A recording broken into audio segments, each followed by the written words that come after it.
Hello everyone and welcome to episode 10 of the Mind, Body, Soul Transformation podcast. I've just finished recording episode 9 and diving straight back in whilst I've got the time today to record the next episode. And I've been feeling the call, actually it hit me this morning about what this episode was going to be about. And it's just this idea of why as a society we are struggling so much more with our own emotional well-being, our own resilience, and to just deal with the pressures of life than we might have been 10, 20, 30, 40 years ago. And I know part of that is explained by the changes in pressures on us, but I want to go a bit deeper today because there was something that hit me this morning as I was sharing a post around the Olympics and the pylon that's happening of the Australian breakdancer that made me just have some realizations in this space around our disconnection from ourselves, from each other, and how that's really impacting our experiences of our life and our ability to find happiness, to find peace, to find balance as a result of those disconnections. Now, as I was getting ready to start recording this podcast, I pulled a couple of cards. I'd already done Monday's, which is today, oracle reading, and one of these was joy and contentment. So right on with where I want to go today is how can we create a life that's grounded in joy and contentment for ourselves. And then this book was sitting, The Pivot Year by Weist,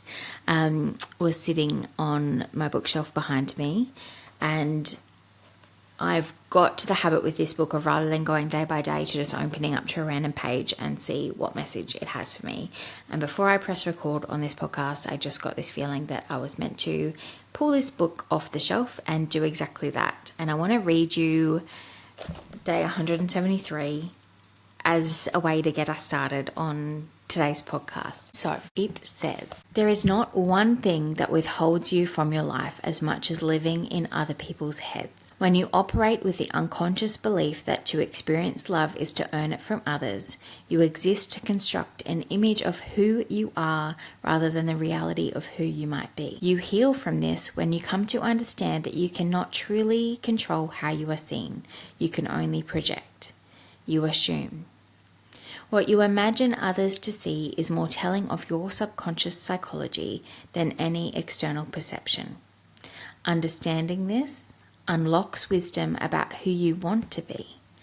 Rather than trying to get other people to see you a certain way, ask yourself to actually become that way in real time. The difference between grazing the surface of life and diving all the way in. And that so resonated with kind of what I wanted to dive into and weave through in today's episode around how I believe so much of our struggle and difficulty right now is based in society's expectations of us, others' expectations of us, and our disconnection from ourselves and what we want, and being able to listen in and tune to that voice that will just keep screaming and showing up in other ways. So that's where we're going today. I'm not really sure exactly the words to frame this around, and so that might come up as we move through today's episode. But let's get started and see what unfolds. As I said, was drawn to start this episode or to speak on this topic based on just a few bits and pieces actually that I've seen come out of the Olympics. And for the first time ever, I haven't really spent a lot of time watching the Olympics, and I think that's just because I've been busy with lots of other things. But there's been grabs, of course, that come up in my social media feeds and my news feeds and that have grabbed my attention.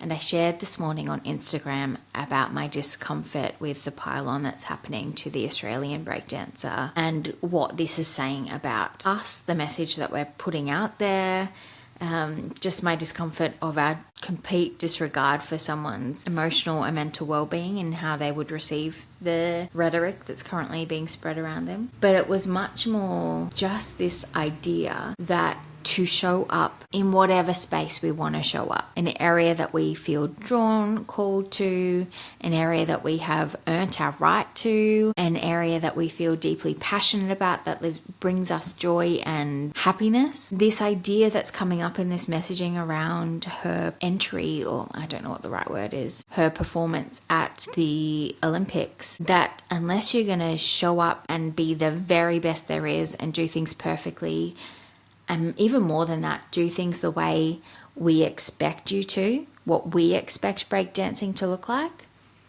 then please don't, because you'll embarrass yourself, you'll embarrass our country, you'll embarrass the Olympics, whatever message might come out of that. The idea that you have to be perfect, that you have to conform to society's expectations, that you have to be the very best of whatever it is that you're doing, or you don't have a right to turn up and have a go. And even as I say this now, that blows my mind.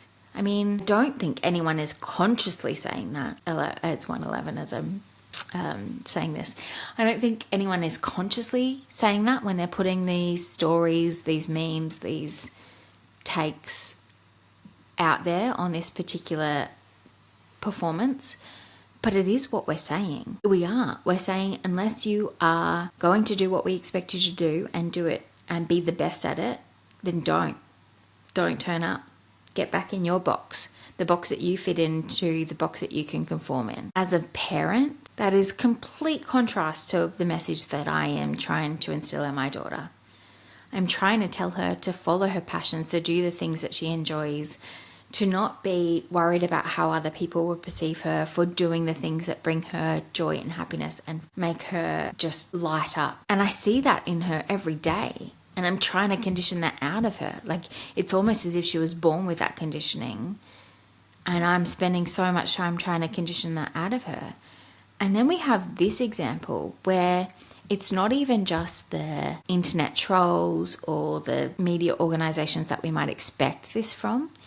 It's like everywhere right now for me. It is people that I would have not ever expected to hear that kind of messaging come from that are joining in the pile-on. And I don't even want to go to the fact that we're ignoring other parts of the Olympics and what has happened there that is deeply problematic and hasn't been paid enough attention to. Just wanted to start off this conversation by emphasizing how much we are disconnected from what we think we really want in this world. The messages, like, we might espouse certain values. We might genuinely want certain things for the world, for ourselves, for the people we love.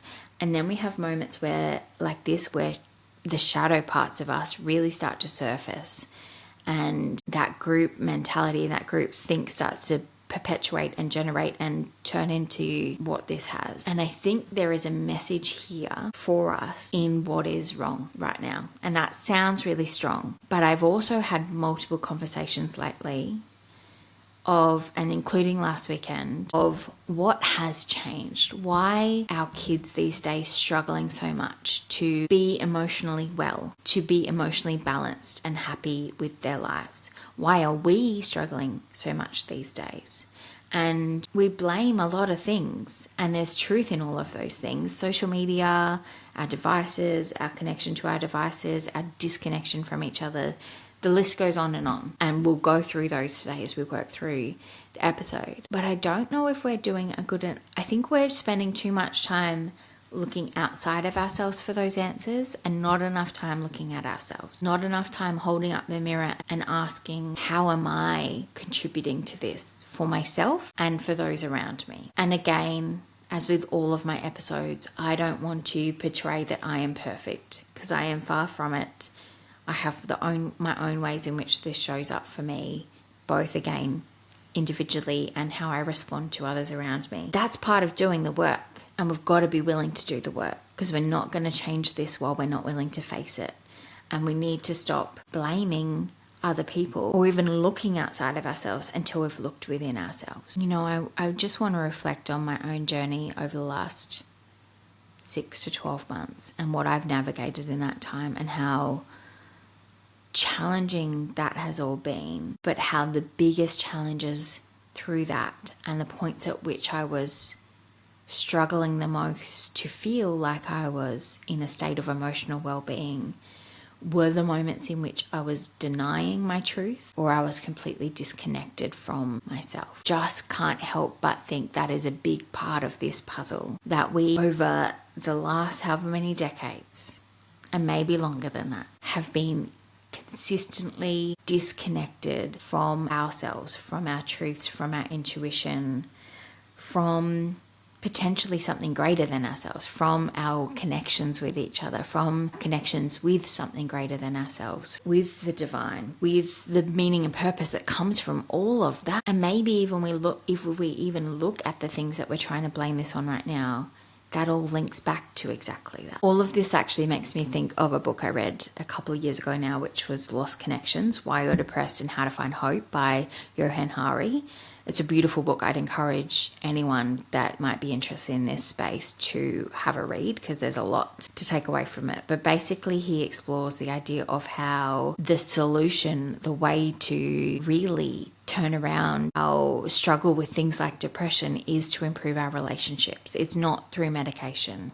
We can improve our mental health and well-being by focusing on our relationships and connections. And that is just so important as we dive into today's topic, and just for us to reflect on generally, because all of us either know someone that suffers with depression or some other mental health disorder or disease, or ourselves suffer with that or have done in the past. And so it's really important for us to understand what might be causing that and how that links to the bigger concept of what we're discussing today, and why as a society we're grappling with this so much. And in that book he explores, of course, the biological causes, but also the fact that the science behind a chemical imbalance within the brain being the main cause is not as strong as we might be led to believe, particularly by the pharmaceutical companies, and what the role is in environmental and psychological factors in contributing depression in particular, which is the focus of the book.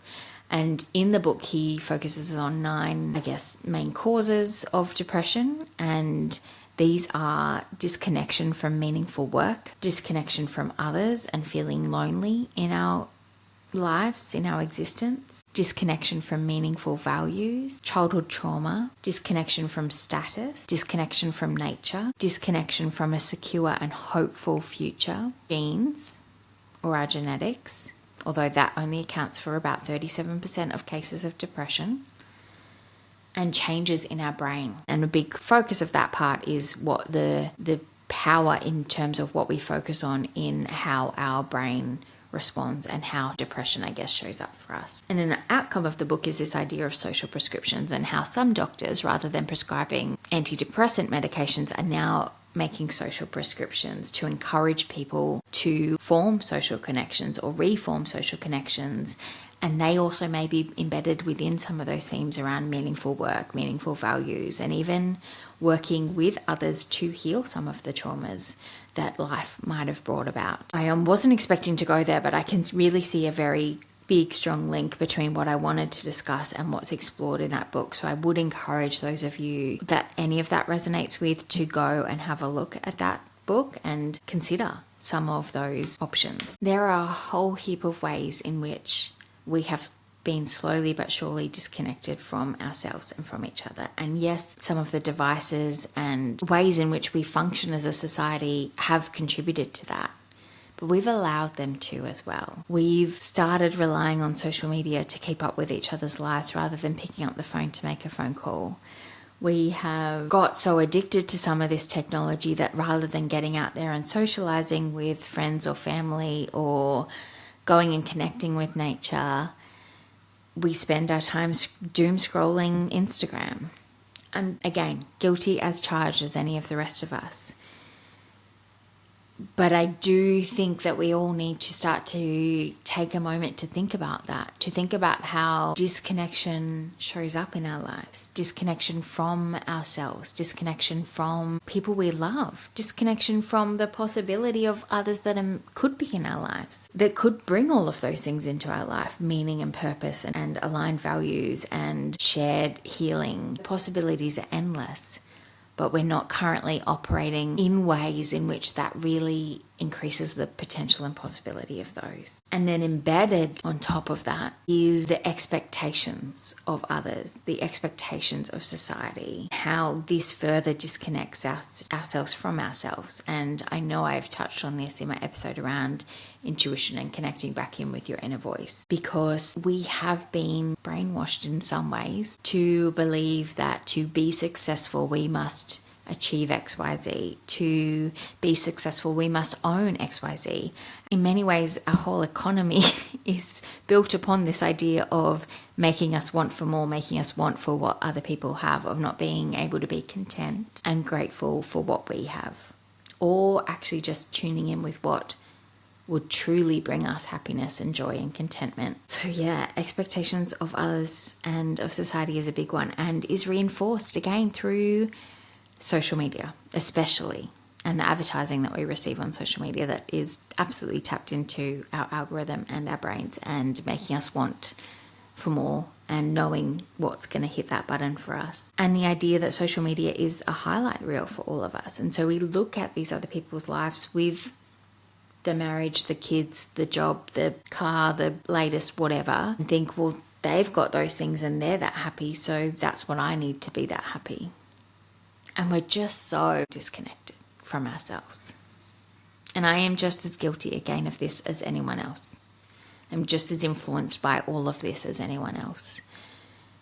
And all I can share there, and I've shared this previously, is to me that got to a point where I was so miserable because I was ignoring what I wanted, what my inner voice was telling me, what my truth was, that it started screaming and made my life so uncomfortable. And I see this show up for people without people realizing that that's why. Showing up for people, and then they start blaming the external things, be it their partner, their job, their financial circumstances, whatever it might be that they choose to blame, or all of the above, for their unhappiness, rather than coming back to within and going, what is this discomfort, unhappiness, disease, depression, anxiety, fear, whatever it might be, what is this trying to tell me? And actually tuning in with that.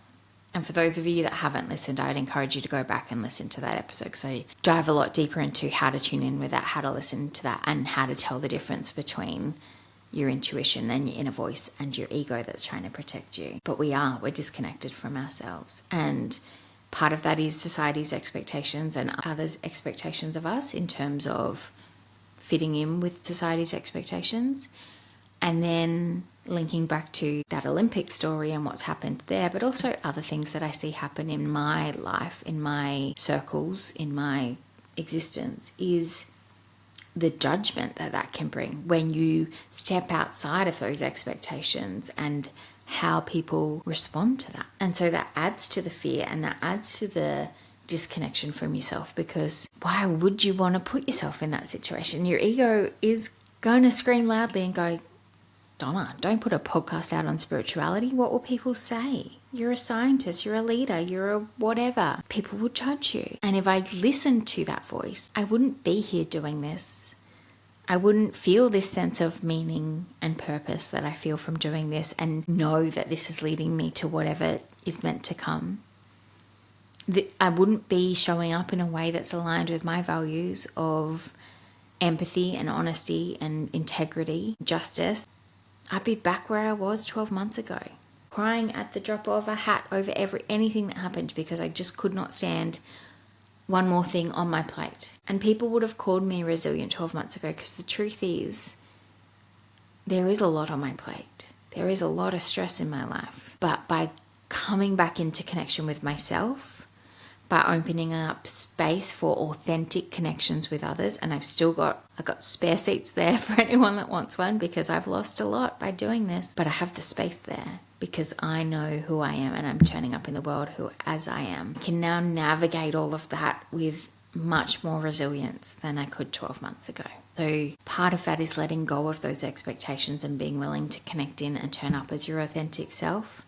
The other part of that is doing your own work and owning your own wounding and shadows and understanding those and healing those, so that you are less able to be triggered by things that happen in your world, but also less able to show up in a way that might trigger other people. And I think by doing all of that, it allows you to spend less time in that place of comparison, possibly jealousy, envy, whatever you might feel when you look at someone else succeeding or having things in their life that you don't have. By being in connection of your true authentic self and having true belief that what is meant for you will not pass you by, then you can turn up in a way that celebrates other people, celebrates their success, and not even just celebrates their success, celebrates their willingness to turn up as their authentic selves. I think that's even more important.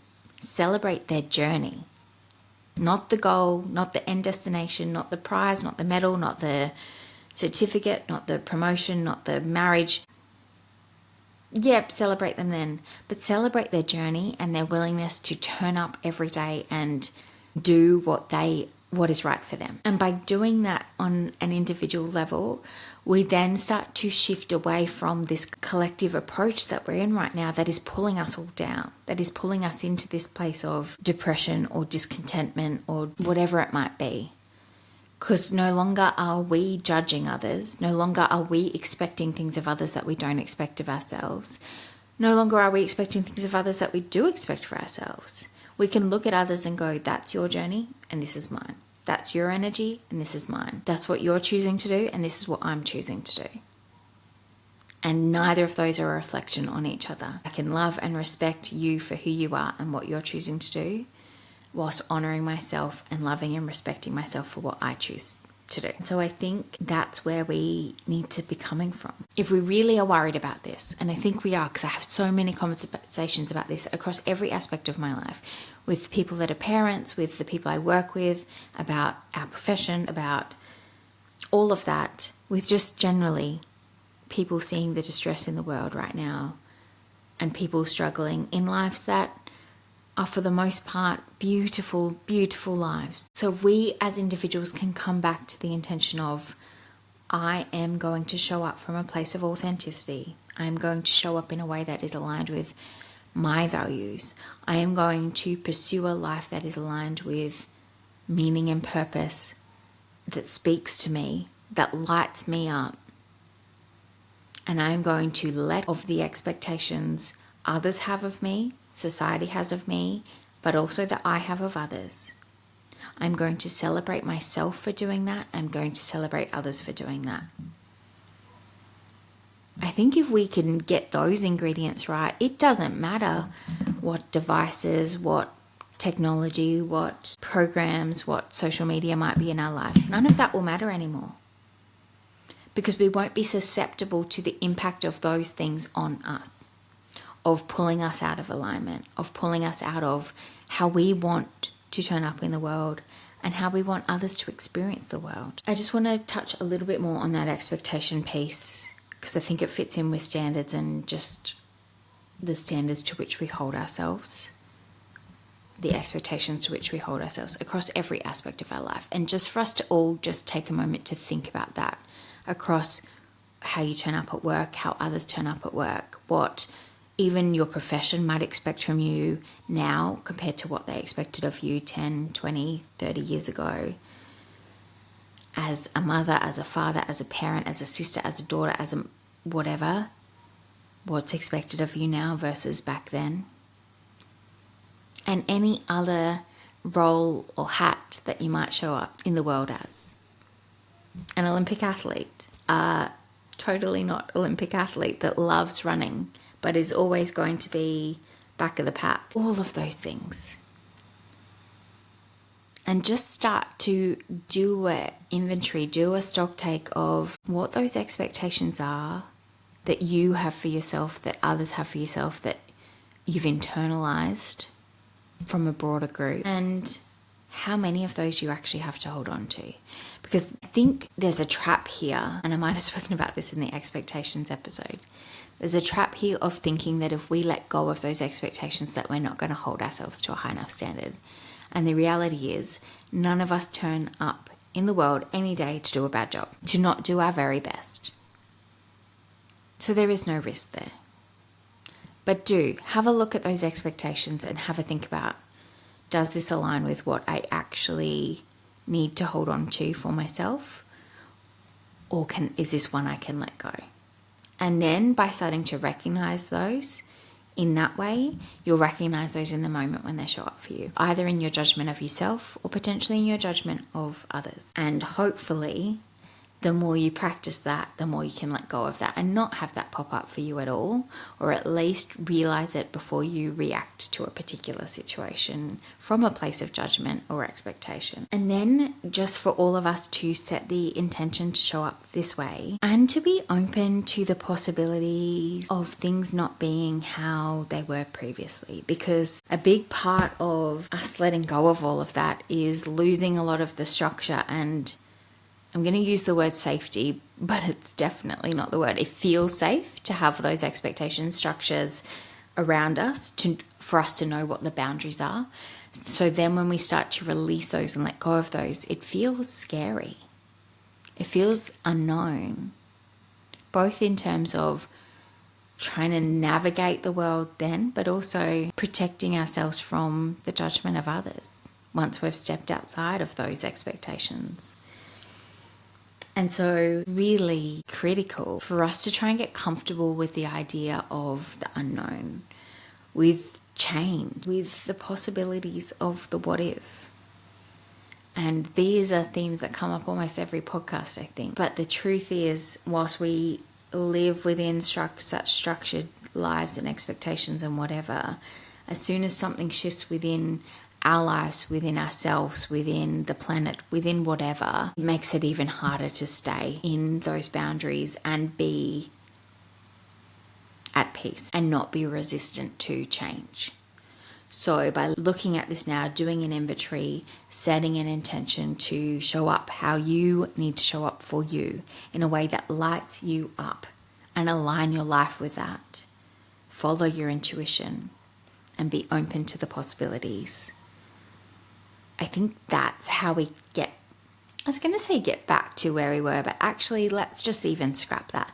That's how we wipe the slate clean and create a future for ourselves, for our children, and for all of the generations that come after us to exist in a world where they can find peace and balance within, despite the chaos that happens around them. That is where I'm feeling I am right now. Not every second of every day by any means, but much more consistently than I have ever been before. I'm still not sure what exactly the word or theme is that wraps up this episode, but I just want to bring home that message of right now we are so disconnected from ourselves and from each other, and it's turning up in very ugly ways, to varying degrees, but all very ugly ways, and ways that none of us want to be, truly in our heart of hearts. Definitely in ways that aren't making us happy, aren't making us joyful and content. So let's take a step back.